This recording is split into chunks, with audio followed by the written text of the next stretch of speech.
नमस्कार दोस्तों, मैं हूं आपका दोस्त विनोद दत्त बडोला और मैं आज आपके लिए लेके आया हूं नागराज के 4 खास विशेषांक और इससे संबंधित कुछ जानकारी। उम्मीद है आपको पसंद आएंगे।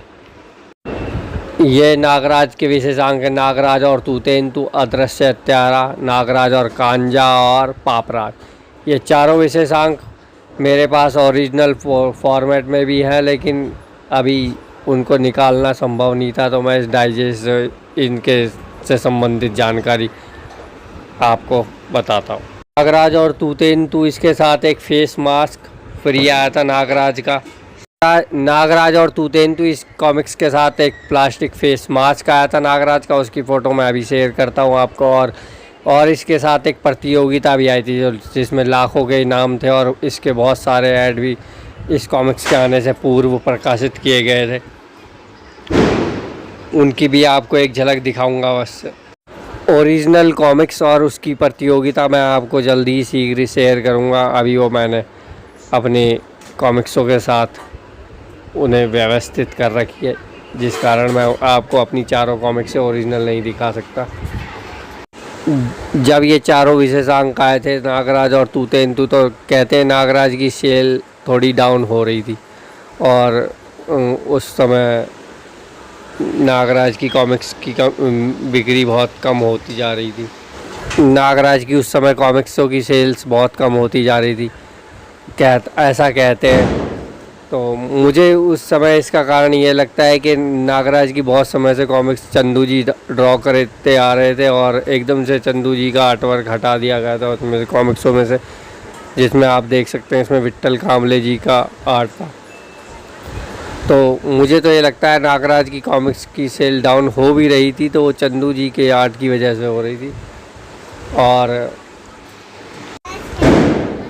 नागराज और अदृश्य हत्यारा, नागराज और अदृश्य हत्यारा, इस कॉमिक्स के साथ नागराज का एक रिस्ट बैंड आया था, प्लास्टिक का रिस्ट बैंड, जिसे हाथ में मारते ही वो हाथ की कलाई में चिपक जाता था और बंद हो जाता था। इस कॉमिक्स की कहानी लिखी थी संजय गुप्ता जी ने और इसके चित्र बनाए थे विट्ठल कांबले जी ने। आर्ट डायरेक्शन किया था प्रताप मलिक जी ने। ये जो आप इस टाइम देख रहे हैं, ये इसमें कंप्यूटर इफ़ेक्ट दोबारा से दिए गए हैं, शायद ओरिजिनल कॉमिक्स में कलर इस तरह नहीं थे। नागराज और अदृश्य हत्यारा और नागराज और कांजा।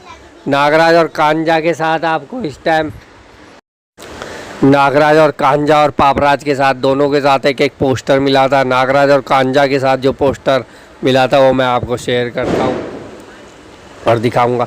और इन चारों विशेषांकों में एक ख़ास बात ये भी थी कि नागराज और तूतेंतु, अदृश्य हत्यारा, नागराज और कांजा और पापराज, ये चारों विशेषांक उस समय कुछ समय बाद जब ये रिलीज़ हो गए थे, नागराज की लिस्ट से हटा दिए गए थे। ये आप उसकी नागराज की ओल्ड कॉमिक्सों में लिस्ट देखेंगे तो ये चारों विशेषांक उसकी बहुत कॉमिक्सों में होते नहीं थे।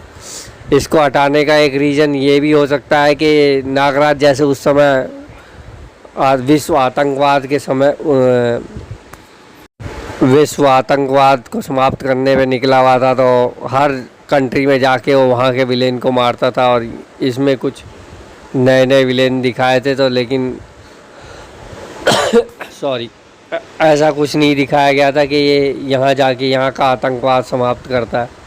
तो ये हो सकता है इसका कारण कि इस नागराज की कहानियाँ जिस तरह की पहले आती थी उस तरह की ये कहानियाँ उससे रिलेट नहीं कर पा रही थी। या दूसरा कारण ये हो सकता है कि अचानक से इन चारों कॉमिक्सों के ओरिजिनल प्रिंट इनके पास, जिससे रीप्रिंट करते थे, वो चीज़ उनके पास ख़त्म हो गई थी और जिस कारण ये उन विशेषांकों को दोबारा रीप्रिंट करने में असमर्थ थे और ये विशेषांक एक लंबे समय तक दोबारा प्रिंट नहीं होते थे। ये अभी कुछ सालों पहले ही दोबारा रीप्रिंट हुए थे। ये भी एक कारण हो सकता है जिस कारण ये विशेषांकों को उसमें लिस्ट में शामिल नहीं किया जाता था। एक बार मैं खुद भी दरीबा कला के ऑफिस में गया था, तो मैंने ये विशेषांक मांगे थे, तो बोले नहीं, ये अब रीप्रिंट नहीं होते, ये नहीं हो सकते, ये नहीं मिलेंगे, ऐसा मुझे कहा गया था वहाँ। और फिर बाद में बहुत समय बाद ये विशेषांक मिलते थे। नागराज और पापराज और तूतेंतु तो हर जगह कई बार मिल भी जाती थी रीप्रिंट, और मेरे पास थी भी पहले की।